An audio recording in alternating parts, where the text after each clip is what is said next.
Apps can do a lot of cool things. You could order dinner, gamble on your favorite team, and track your health.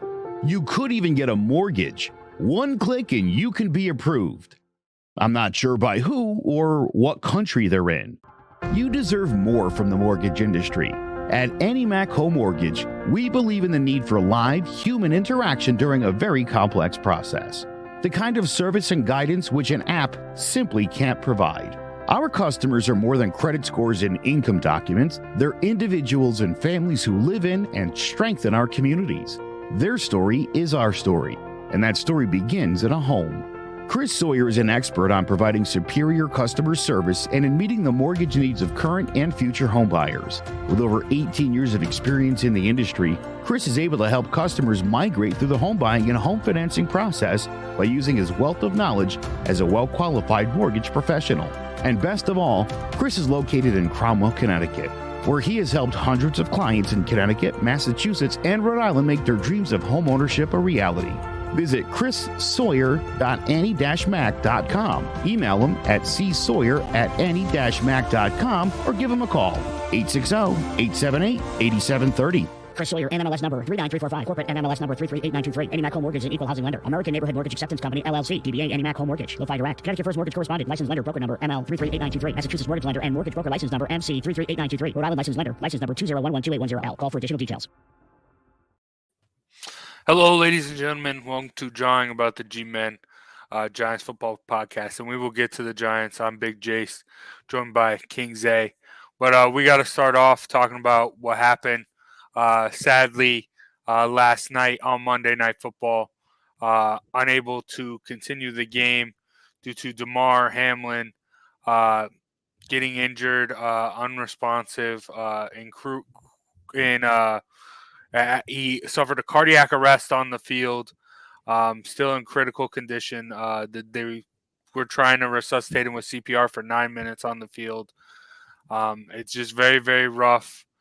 It's a very, very sad day in sports all over to see something like that happens. And our thoughts and prayers are with him. Zay, what did you think of the situation that happened last night? Just an absolute scary scene, something we've never really seen in sports before, or rarely seen in sports. We've seen ambulance on the field, but never for a situation that serious or that to that level or extent. So we're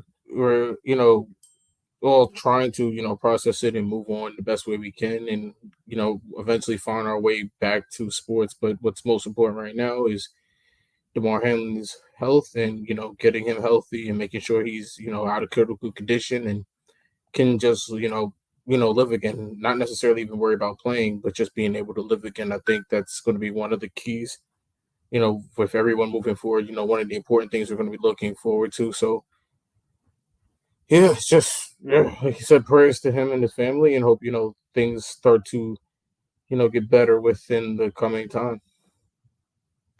Yeah, only time will tell, and it's very, very sad, but that's just sports. It sucks to say, but freak stuff happens, and it really, really sucks. Let's hope things will get better, and let's try now. I know that there is a sad aura, but let's turn that around and try and talk about the Giants here. Giants 38-10 over the Colts. Actually, I do want to play a little clip here from the New York Giants TikTok account. So just enjoy this. But the reality of the situation is Giants don't particularly move you. But I don't see three teams coming out of the NFC East, and I think it's going to be Philadelphia and Dallas. I got them winning 4 games. I mean, B-Mac, you're talking about not having know what to expect out of Carson Wentz. How can you say that about Daniel Jones? I mean, are we serious right now? Are you serious, my brother? This team doesn't have a good enough defense to overcome what they lack in offense. Are the New York Football Giants a playoff caliber team? No. It's the biggest piece of dog. They're not a playoff team now. It's the biggest piece of dog. I don't know that the Giants are getting in. It's the biggest piece of dog. I still think the Rams are going to come back for that final wild card spot. Are you sure about They're that? going to get healthier on that offensive line. They just have too much talent, I think, for New York to surpass them. And I don't trust them at all. I think they're going to get beat Sunday night in what shouldn't be the Sunday night game. Giants at Commanders.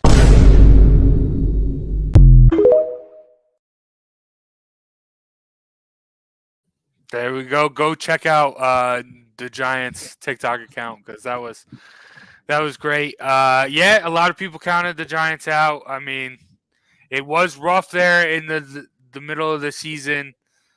Get back on track. This is something we haven't seen from the Giants all year. Like we've seen. Look at the Texans, the worst team in football right now. That was still a close game. The Giants play a lot of games close, and they were able to just beat the brakes off the Colts here. I don't know necessarily if that's more indicative of the Colts being a disaster, but either way, no, listen here. Either way, though, the Giants are doing something right. Daniel Jones looks great. I'm not trying to take anything away from the Giants. They look great. But there is some other stuff going on the other end. But realistically, Zay, this is going to be this was a big game. I mean, just them demolishing them like that, I think that's huge, even though it was a bad team. And I said it last week, and if the Giants can beat the Eagles, which we'll get to a little bit here, this is a team that's getting hot at the right time. So, Zay, realistically, can the Giants make a run? I don't see why not. Obviously, where we're sitting right now, it's hard to assume that. But first and foremost, the Giants putting a whooping on the Colts is a huge thing. Remember, the Eagles almost lost to the Colts. They won 17-16. They won by the skin of their teeth. The Cowboys were down big at half and had to come back and pull it off almost to come back and win against the Colts, who again weren't supposed to be that good of a team. And you talk about the Eagles and the Cowboys, two of the top teams in the division. And then let's not forget, they put up a ton of points against the Vikings. Had they had a coach that knew what he was doing, they probably would have won that game also. So don't take anything away from this Colts team and don't take anything away from this Giants team because both these teams compete.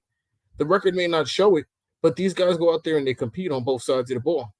And you have to give kudos to both sides. The Giants for playing a complete game from top to bottom, which we haven't seen them do in years. And the Colts, again, for sticking it out there, trying, again, they play tough all year long. It just, sometimes it just, doesn't always break your way sometimes. And that's what happened against the Giants, where you had guys like Isaiah Hodgins and Richie James, all these guys come up out of the blue. And now, obviously, they've been coming up over the weeks, but they really started to come out this game. We saw the Daniel Jones scramble touchdown pass to Richie James. Even Bellinger got in on the fun. He had a couple of big plays throughout that game. So I think what happened with the Colts is more of a timing situation. You're looking at a team that's coming into stride.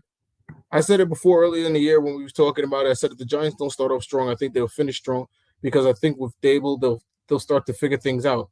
Well, luckily for us, the Giants have started strong. They fell off a little bit, but then they got back on because Dable has kept them on, and they're starting to pick up everything. And again, when you look at the playoffs, you look at the matchup, you know what the Giants can do. The Giants played the Vikings a couple weeks ago. That's who you were most likely going to end up drawing in the playoffs.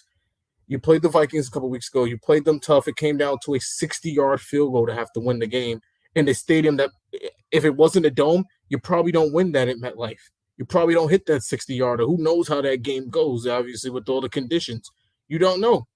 But again, at the end of the day, similar to 2007 with the Patriots, you given a team that didn't probably necessarily have the confidence. Now they have the confidence, like, hey, look, we can play with the best teams in our division. We can play with the top teams in the division. I love that you brought up that game because I think when we get into the next game, we'll hear a little bit. I think there's a lot of similarities to that. Yeah, there are. I see it too, but again, Daniel Jones, I don't want his story to be Eli Manning's story. This is Daniel Jones' story. I want him to go about it how he goes about it. Obviously, going into the Eagles matchup is going to be completely different. Obviously, the Eagles aren't going for undefeated. They're going for a number one seed. And obviously, we don't know if Hurts is going to play. We don't know what the situation is going to be. Obviously, there's rumors that Hurts is going to play because they want to lock it up. But let's get into that game then, because there are rumblings that the Giants might even rest some starters now that they have playoff contention. And listen, I think you go back and you look at that 2007 season, ending the season with the Patriots. I know you're talking about Daniel Jones writing his own story and that stuff, but I think it's really from a Dable perspective. You got the brakes beaten off you by this team already. You have nothing really to lose. You already punched into the spot in the playoffs, and this is going to show you. This is going to be the real litmus test. Are you actually competitive? Can you compete with these top teams in the NFC? Can you actually make a run here? Because if you can, even like that Patriots-Giants game in 2007, if you can get it close, if you can prove to the team that isn't necessarily the great, if you can prove to that terrible receiving core, that beat up secondary, if you can prove to them that they can compete with the best team in football, that's big, and that can light a fire going into the playoffs. But it could. It honestly, it could. It honestly could. But there are people who feel the Giants should bench some of their players, get healthy, get healthier for the playoffs. Because if you think about it, even if if Philly beats us, it has no effect on us. Where we really fall. It really affects Philly getting their first round bye or not, basically. And for the Giants, that's a good thing because, again, you can rest guys. You can get, Dory Jackson some rest. You get Xavier McKinney another week. You can get Saquon, who's been having nagging injuries all year long between the neck, the shoulder. Give him a week. I don't know about Daniel Jones. I don't know how he is coming off of, a bye or not playing because we haven't seen a consistency, a consistency with Dable, well, not consistency, but we haven't seen a huge sample size, I should say. That's the best way to put it. We don't know how they're going to be after a week. We've only seen it once this year after a bye week. We don't know how that is after, a couple of years. After a couple of years together, we'll see how they play. But right now, we don't know what Daniel Jones will get if he takes a week off. We don't know if we're going to get a good Daniel Jones. We don't know if we're going to get a bad Daniel Jones, a slow start Daniel Jones. There's just so many questions because, again, I feel like with Daniel Jones this year, we're learning a whole new guy. The guy that was there the first 4 years, this isn't the same guy who's out there balling for the Giants now. This guy is somebody who has confidence. He has a grasp of the offense. He feels comfortable in the offense, and he has command of it. He didn't have command the last couple of years, but you can go out there and look and tell he has command. He has respect. When he did that slide during the game, and one of the 58 on the Colts goes and, basically almost tackles him while he's sliding, and he's got Bredesen running to the sideline. You got all these what's the center, Nick Gates, these guys ready to go out there and run and fight for you. That shows you there's a different level of respect now for Daniel Jones. That's their guy. He didn't have that for years. So we're finding out new things about him every week. Literally, if I told you they were going to put up 30 points last week, even against a weak team, we'd all be sitting here laughing because the Giants haven't done that in Daniel Jones' tenure for the most part. Yeah, you're right. You're right about that. And I want getting back to the game though. I think we don't know. We're not going to know till Sunday who's resting, who's not, who's playing, who's not. But I think if you're the Giants, I think you put your best guys out there because the first game you could go and you could say, "Hey, the Eagles, yeah, we were beat up. That they were healthy at that point. They took advantage." If you can go in and compete with a beat up Eagles team, I think that will also give you,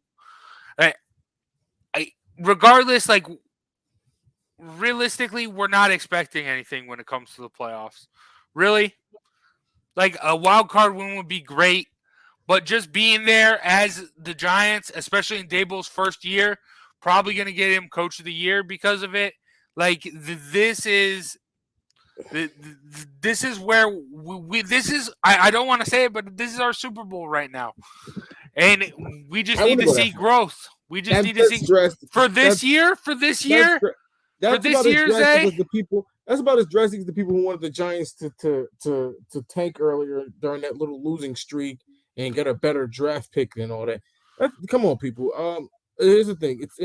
You get to the playoffs. You Everyone's get record over the boat curse, and now we're you fresh get to new the playoffs. waters. You get to the playoffs. Everyone's record is 0-0. Anything can happen. We've seen it before. Breaks, all types of situation, matchups that work out for you. Again, we don't know how the playoffs is going to play out. We don't know who's going to be the final team, and that also plays a huge factor too. Is it going to be Green Bay? Is it going to be Seattle? That also plays a huge factor in it. But in how far the Giants can go, obviously, you wouldn't. Seattle's beat you already once this year. You've already beaten Green Bay, so God, say you were to get past the first round, Minnesota, and if you draw Green Bay maybe in the second round, they get past their little whatever, or could you grab Dallas? There's the the Dallas Eagles that you could draw. I'm trying to think. No, if you beat you would have been the Giants would have been seated lower, so I think they would get the Eagles if they beat the first round. Yeah, Minnesota. No, the Giants aren't seated loaded. Hold on. All right, listen, anything can happen, but I need a bracket. all the different playoff scenarios, but we'll see. But regardless, the Giants are right. just the Giants getting to the playoffs, though, like that's exceeded expectations. We did not think this was going to happen. Like no one really thought this was going to happen going into the season. Zay, we thought it could happen, but no one really truly believed it was going to happen, especially first year in a rebuild. First year in a rebuild. I said they could win 10 games for the first episode. I said when we were doing predictions. Yeah, could. No one. There's never a hard stance. That's we looked at it everyone. and I said I don't see a doable. It's schedule. doable. I see games they could win. I don't see why the Giants can't win 10 games. Yeah. Even Victor Cruz called their record around 10 wins. I should have put that clip. Dang. There's the Giants' record their schedule wasn't that daunting.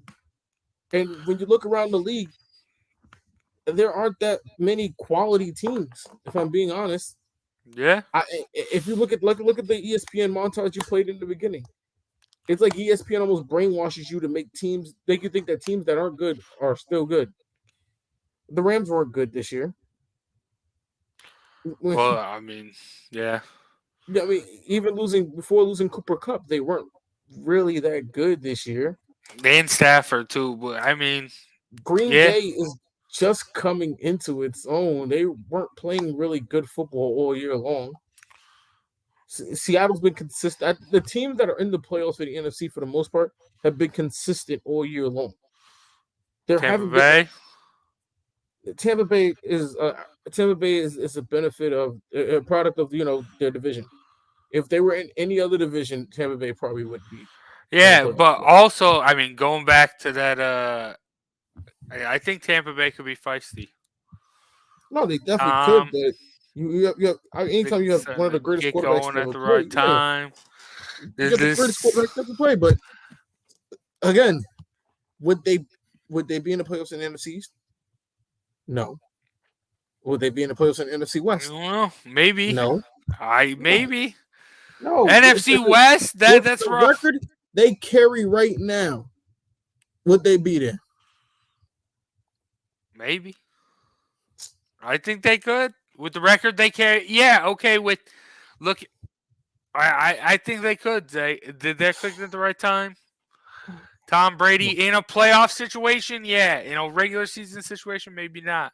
No way, Jose. Anything can happen. I think regardless, the one thing you can take away going into the playoffs here, NFC is wide open.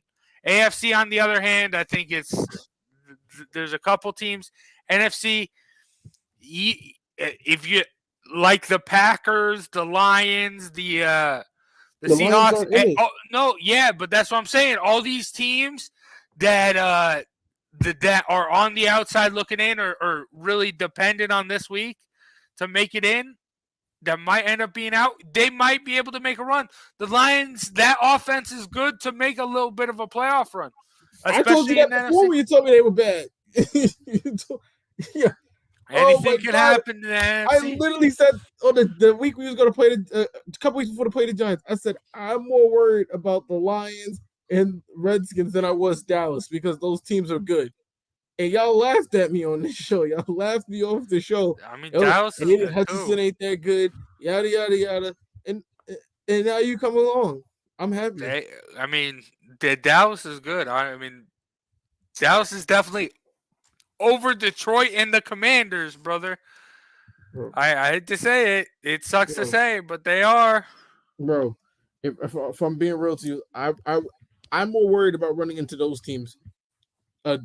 Obviously, Washington is not a worry no more. But I'm more worried about running into Detroit than I am Dallas. I don't know about that. Zay, we've seen it twice already. Dallas, One time, it was closer than the got other. bad playoff. They got bad playoff luck. They got bad playoff luck. Okay. That's all right. Listen, I don't want to accept it, but you got to at times. Aaron Rodgers doesn't scare me in the playoffs, especially if it's an NFC Championship game. Well, what if he was coasting till now? What if he saved all that MVP-ness to now? That sounded weird. Pause there for a second. He might not even make the playoffs. That'd been stupid to wait till now. Yeah, maybe. I don't know. Anything can happen. We wouldn't be having this conversation. Can you agree with me? We wouldn't be having this conversation if the Packers were in the AFC. Who the Seahawks play this week? The Rams. The Seahawks lock up a playoff position, the last playoff spot this week. You don't think Aaron Rodgers beats the Packers are in the driver's seat. Aaron Rodgers beats the Lions. They're in. Yeah, and then I have to jump Seattle, who'll be 9-8. No, Seattle's 9-8. Would also be 9. They'd be right in there. Yeah, but Green Bay holds the tiebreaker over Seattle. No, they Green Bay's they hold the tiebreaker out of those three. It's crazy. It's crazy, but that is the truth. Zay. Based off of what? Did they play earlier in the season? No, that's what I'm saying. Based off of what? They haven't played. Then point total or something. I don't know, Zay. No way point total. Seattle has been one of the highest scoring teams all year. No, higher. I don't know. I have no clue, Zay. There's no way. Seattle gets that last. What is the scenario? What is the scenario Green Bay needs? Oh, division wins. Division wins. That's the tiebreaker. Division wins. They're not in the same division. Oh, division wins amongst their division. Yeah. That's fucking stupid. So that's why. That's stupid. Okay. Excuse my language on here. That's so stupid. That's a stupid one. I'm like, they didn't play. Aaron Rodgers is in the driver's seat. Winning in situation. It don't matter. We'll be talking about Seattle in the playoffs. I think I want Aaron Rodgers to lose and Seattle to lose. I want to see Detroit in the playoffs, baby. Madness. Detroit scares me because that's a team that could mess around and get hot. Yeah. That's a team that can mess around and get hot. A lot of people don't think it. They could. That offense Brown can go off. Swift, they got some talent over there. Yeah. Williams, both Williams, receiver and running back. They got some talent over there. Penei Sewell. Yeah, bro. All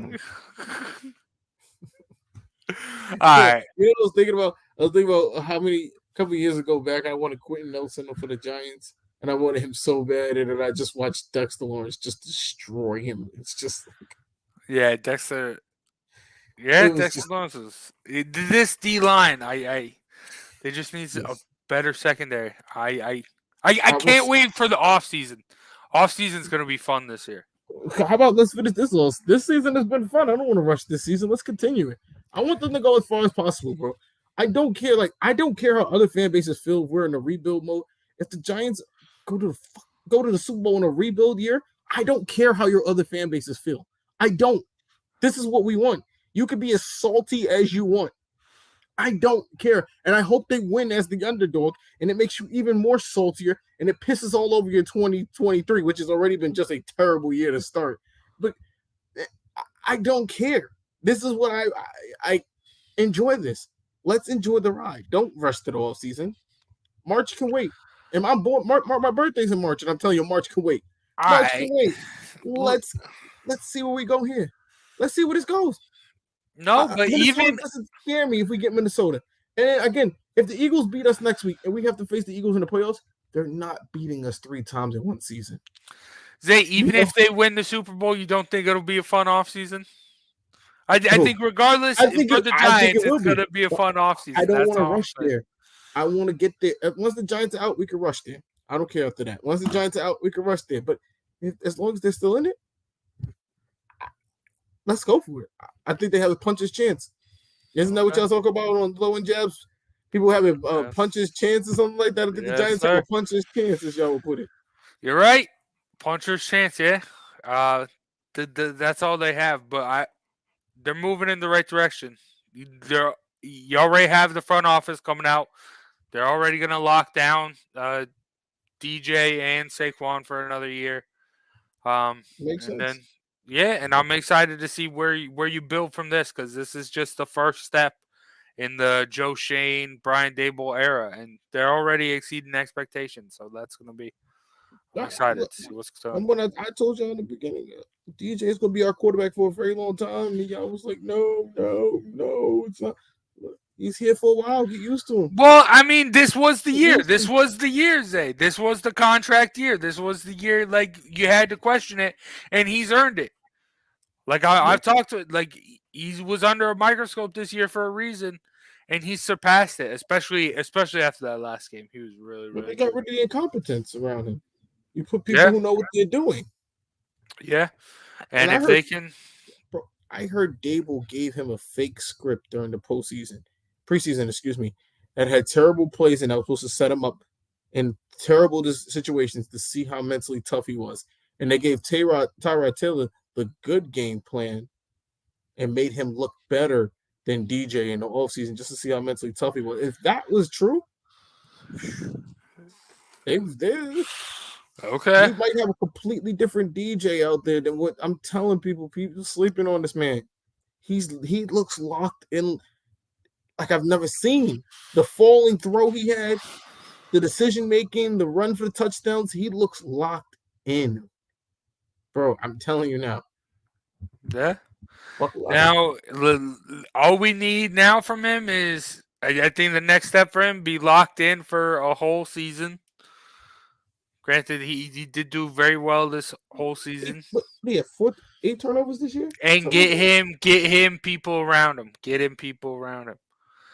Like, no, I mean locked in, like, being able to make the plays. Like, there were a lot of times where a lot of 3 and outs. I feel like the past couple games, especially the Washington games leading into this one, you can't control that. They're getting it going. You can't control that. Look at the big 3 and out he had where he hit Richie James wide open. Yeah. You can't control every aspect of the game. He's been doing a really good job of controlling what he can control. He's been hitting. Look, I've seen him make some throws. Get him talent around it. Get it talent. He made a throw to Bellinger between 2 defenders, hit him right in the hands, and I'm like, this boy, he's accurate. He's lights out, bro. I'm telling y'all. Watch out for DJ in the playoffs. It'll be interesting. I'm excited. Next week, wild card show. Let's go. And we're going to be talking about the Giants. It's going to be fun. But, all right. That's going to do it for us today. Big shout out to Annie Mac Home Mortgage for sponsoring today's episode. Big shout out to Clovercrest Media. Make sure you check out www.clovercrestmedia.com for more podcasts and also more information about this podcast and more episodes as well. Shout out to Joe also, who's going in for his 3rd surgery. Hopefully he gets back in speedy recovery. Joe, we miss you. Yes, sir. We do miss you, Joe. And it's gonna do it for myself, Big Jace, and King Zay, and we'll see you next week to talk more Giants football. Peace out, everyone. Hello, my name is Joe Aguirre. I'm the president of Clovercrest Media Group, and here at CMG we have a wide variety of podcasts, including sports shows like Keys to the City, The Roll Call, Throwing Jabs, All 4 Downs, and Jawing About the G-Men, and great true crime shows like Sticky Week, Crimes and Consequences, Ivy League murders, and Bird, the unsolved murder of David Eichmann. You can find all these podcasts and so much more by visiting ClovercrestMedia.